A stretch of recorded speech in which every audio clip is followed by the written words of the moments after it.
मैं और मेरे भैया तीर्थ यात्रा के लिए निकले थे और मैं उनके लिए भोजन पका रही थी। तभी अचानक मुझे तीव्र प्यास लगी।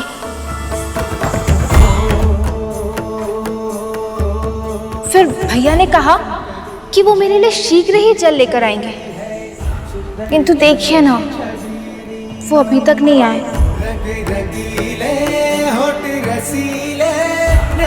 देखिए ना, पता नहीं कहाँ रह गए। मुझे तो बहुत घबराहट हो रही है। देखिए, मेरा हृदय तीव्र गति से धड़क रहा है।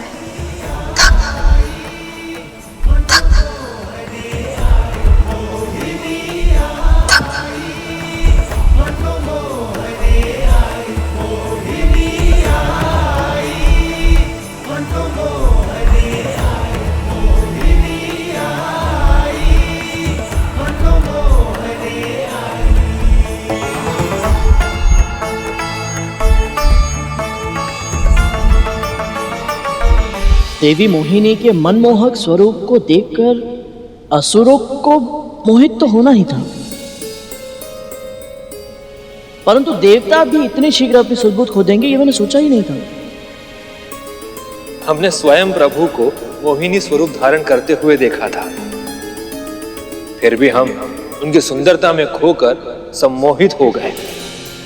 तो फिर गरुड़, ये देवता तो जानते भी नहीं है कि जो स्त्री इनके दृष्टि के सामने है उसका निर्माण स्वयं परम प्रभु विष्णु और मां ललिता के अंश से हुआ है। ऐसे में इनका सब कुछ भूल जाना और देवी के रूप में सम्मोहित हो जाना स्वाभाविक ही है। और प्रभु भी तो चतुर है, वो जानते हैं विपदा से घिरी स्त्री को देखकर देवगण अपनी आंखें नहीं फेर सकते। तभी तो कैसे अबला नारी होने का स्वांग रच रहे हैं। लगता है इन्हें बहुत आनंद आ रहा है।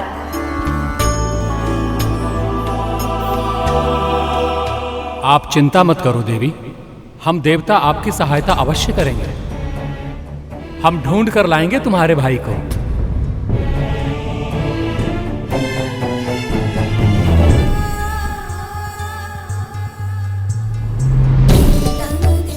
सत्य? आप कितने अच्छे।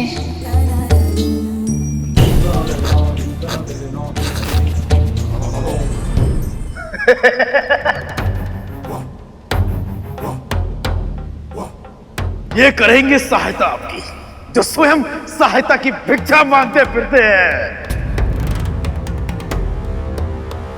सहायता तो हम करेंगे सुंदरी आपका। ये देखिए कितने बलशाली है हम।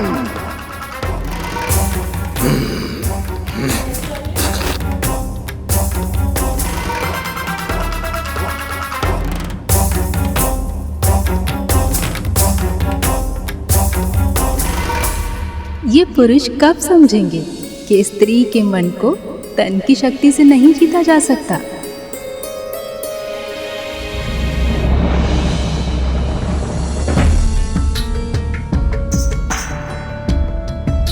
इस पे तो मैंने ध्यान ही नहीं दिया। आप सभी कितने बलशाली हैं।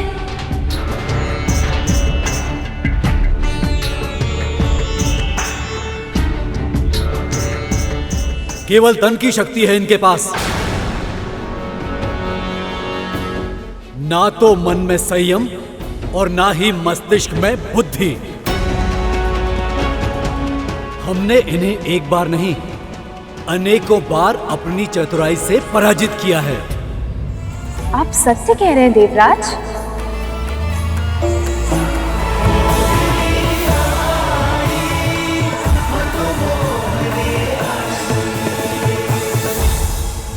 अपने सत्य का शंख बजाने की आतुरता में इंद्रदेव सुंदरी को यह बताना भूल ही गए कि इनका वैभव, संपदा, ऐश्वर्य, यहां तक कि स्वर्ग भी ये हमसे हारे हुए हैं। ये केवल छलिया है, छलिया। छल छल तो तुमने किया था हमारे साथ। संजीवनी विद्या का सहारा लेकर हमसे युद्ध किया था तुमने। यदि आदर्श योद्धा होते तो। सुंदरी के सामने आते ही आदर्शों की बात करने लगे देवराज इंद्र। यदि मैं इन्हें बता दूं कि कैसे कैसे छल किए हैं तूने हमारे साथ, तो ये तुम्हारी ओर दृष्टि भी नहीं डालेंगी, है ना सुंदरी? ये सब तो अमृत को छोड़कर देवी मोहिनी के लिए लड़ने लग गए। अच्छा, तो देवी सामने है इसलिए हम पर झूठा लांछन लगाना चाहते हो। पर सच तो ये है कि हमने कभी कोई छल किया ही नहीं तुम असुरों के साथ, और जो हुआ है वो तुम्हारे अपने कर्मों का ही परिणाम था। सुंदरी के दृष्टि में आदर्शवादी बनने का प्रयत्न कर रहे हैं। और वैसे भी बात करने के अतिरिक्त इन्हें आता भी क्या है? साहस है तो आओ, बाहुबल से युद्ध करो। आओ। बस बस बस कीजिए।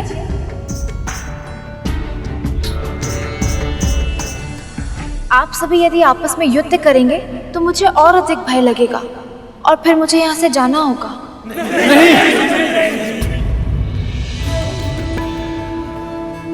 मत जाओ। बैठ जाइए, बैठ जाइए।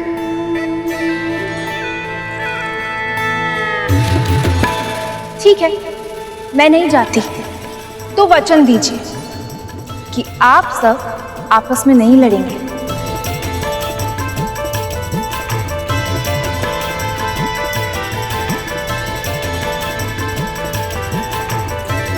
अच्छा, तो मुझे ये बताइए कि मेरे आने से पहले आप लोग किस बात पे झगड़ रहे थे?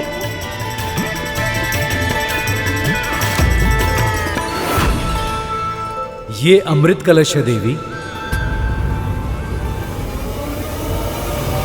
और इस पर केवल हमारा अधिकार है। इनका अधिकार केवल झूठ बोलने पे है।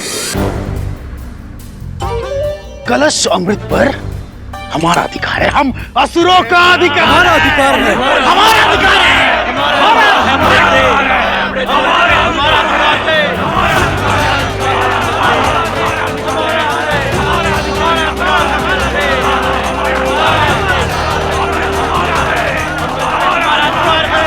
हमारा अधिकार है। हमारा अधिकार है। अरे अरे, आप लोग तो फिर से लड़ने लग गए।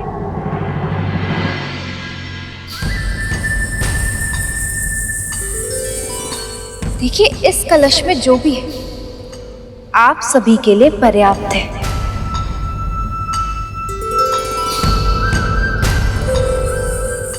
तो फिर आप सभी इसे बांट क्यों नहीं लेते? यदि इस कलश में सच में अमृत है तो आप दोनों पक्ष हमेशा के लिए अमर हो जाएंगे।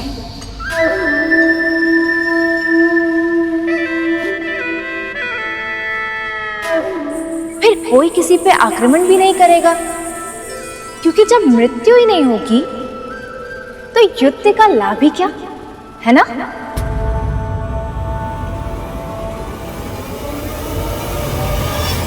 हाँ, ये तो हमने सोचा ही नहीं था। सचमुच ये तो बहुत ही उत्तम सुझाव है देवी। उचित सुझाव है दीदी।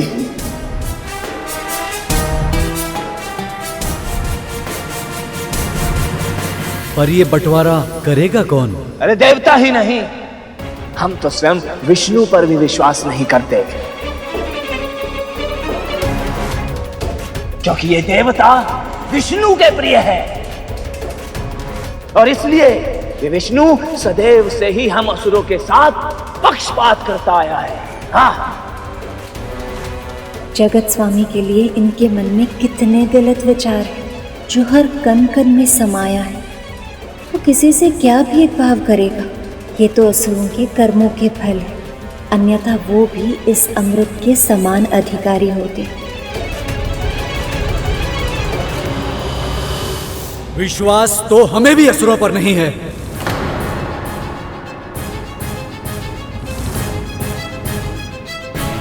परंतु दोनों ही पक्ष एक दूसरे पर तनिक भी विश्वास नहीं करते, तो फिर ऐसे में अमृत का बंटवारा कैसे होगा मां? यदि आप सभी को मुझ पर विश्वास है तो इस अमृत का बंटवारा मैं आप लोगों के लिए कर सकती हूँ, और बदले में आप सभी मुझे मेरे भाई से मिलवा दीजिए।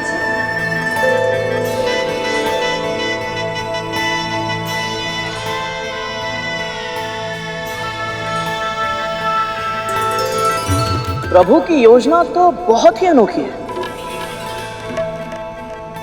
परंतु क्या किसी बाधा या संदेह की ये योजना सफल हो पाएगी? प्रभु की लीला बस प्रभु ही जाने। गरुड़, अब देखते जाओ उनका सर्वोपरि न्याय।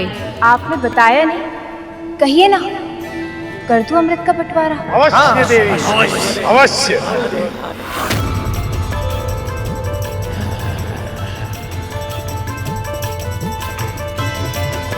और आप देवतागण, कहिए ना, कर दूं अमृत का बंटवारा?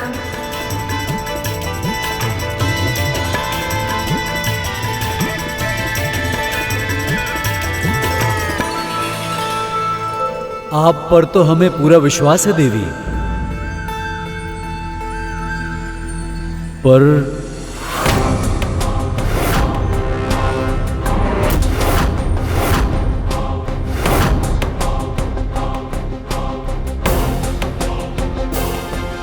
देवराज इंद्र अन्य देवताओं का स्वभाव असुरों के समान नहीं है। इन्हें देवी मोहिनी से मोह अवश्य है, परंतु अमृत का आकर्षण भी है। ये कभी नहीं चाहेंगे कि अमृत का बंटवारा हो, और वो भी असुरों के साथ। यदि इन्होंने देवी मोहिनी को मना कर दिया तो प्रभु की सारी योजना ही असफल हो जाएगी मां। गरुड़, शेष, चिंता मत करो। देवी मोहिनी के इस मनमोहक रूप में प्रभु के साथ साथ मां ललिता का अंश भी सम्मिलित है।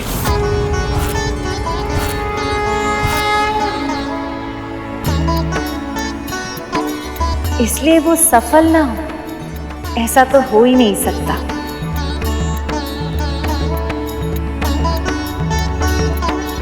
पर क्या आपको मुझ पर विश्वास नहीं है?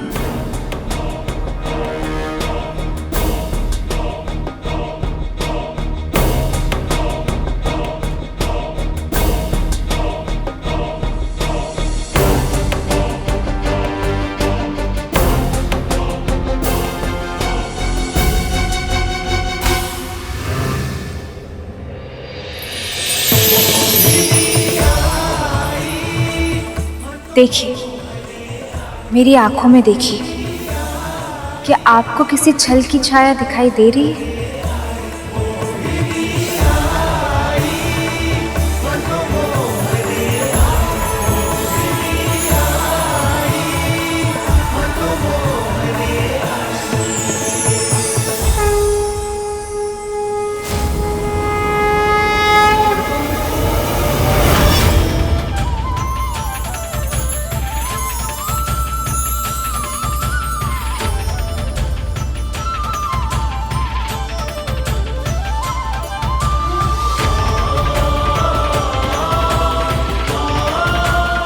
प्रभु,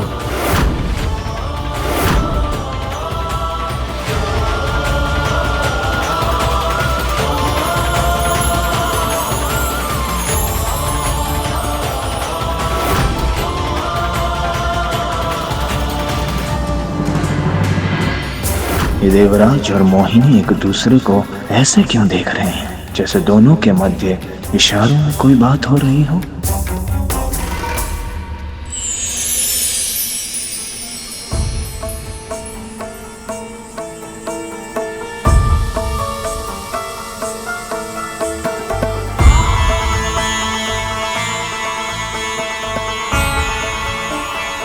प्रभु के बाद तो आप पर ही भरोसा है देवी मोहिनी।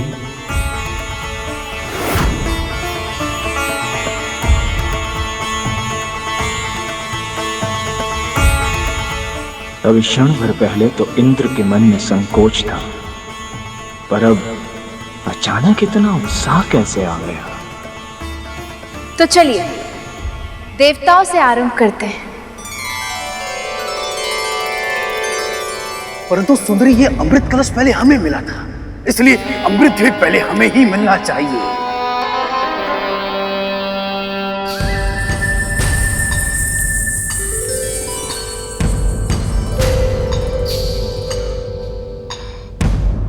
आप छाछ तो पीते होंगे ना बाहुबली? हाँ, पीते हैं। तो आप ये भी अवश्य जानते होंगे कि एक छाछ को जब घड़े में लंबे समय तक रखा जाए तो उसका तरल द्रव ऊपर की ओर तैरने लगता है और उसके वास्तविक गुणों वाला भाग नीचे बैठ जाता है घड़े के तल में। बस ऐसा ही इस अमृत के साथ भी है। अमृत का सर्वोत्तम भाग उसे ही मिलेगा जो सबसे अंत में इसका पान करेगा। पर यदि अंत तक आते आते अमृत समाप्त हो गया तो?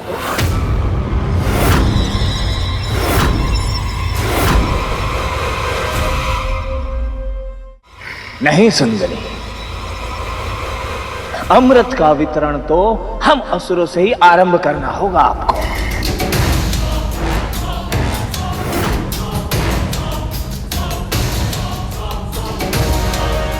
तुम सब अपना निर्णय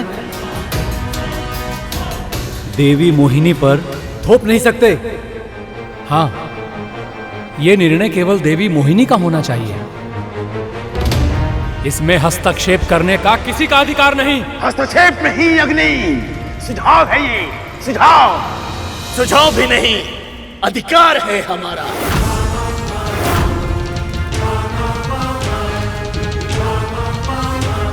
मुझे तो लगा था कि असुर पूरी तरह से सम्मोहित हो चुके हैं, परंतु ये तो अपनी आशंकाओं के जाल में स्वयं ही उलझ रहे हैं, साथ ही साथ प्रभु को भी उलझा रहे हैं। माँ, ऐसे में देवी मोहिनी के लिए देवताओं को अमृत बांटना सरल नहीं होगा। और ये राहु, ये तो सबसे बड़ा धूर्त है। ऐसे में प्रभु क्या करेंगे माँ?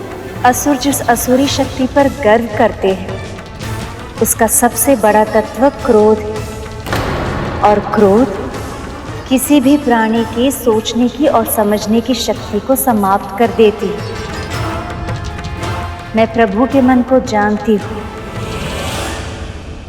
वह असुरों के विरुद्ध उनके सबसे बड़े अवगुण क्रोध का प्रयोग करेंगे। तुम देवता हमारे विरुद्ध सुंदरी को भड़का रहे हो, और तुम असुर देवी मोहिनी के भोलेपन का लाभ उठा रहे हो। हमारा अधिकार है।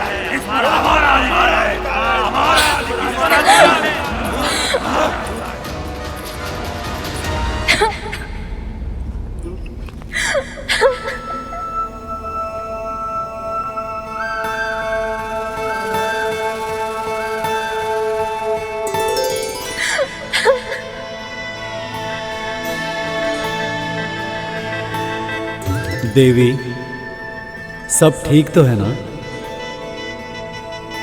आप ऐसे अचानक?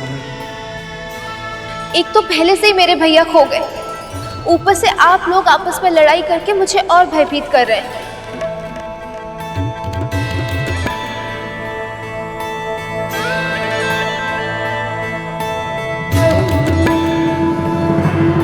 भैया विष्णु ने हम स्त्रियों के इस लक्षण को कुछ अधिक ही अच्छी तरह समझ लिया, वो भी इतनी शीघ्र।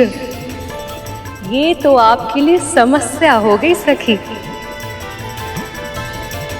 अब रोना, रूठना, मनाना और भी कठिन हो जाएगा।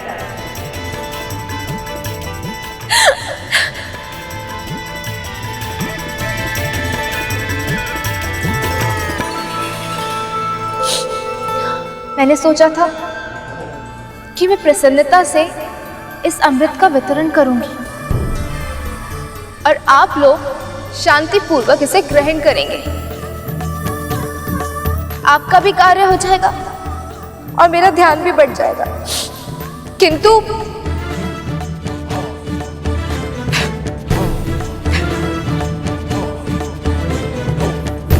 हम लज्जित हैं देवी, हमें क्षमा कर दीजिए।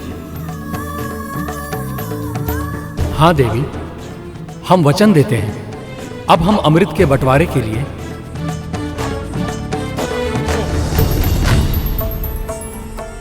असुरों से झगड़ा नहीं करेंगे।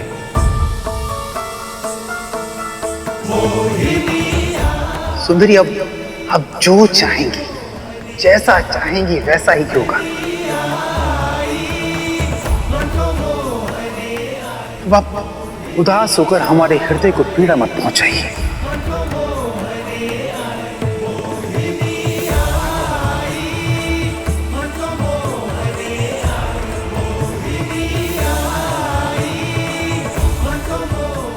सत्य क्या है और असत्य क्या, देवता का मोह क्या और असुरों की माया क्या, मुझे सब ज्ञात। किंतु संसार के संतुलन के लिए असुरों को अमृत मिलेगा या नहीं, वो आगे उनके कर्म निर्धारित करेंगे।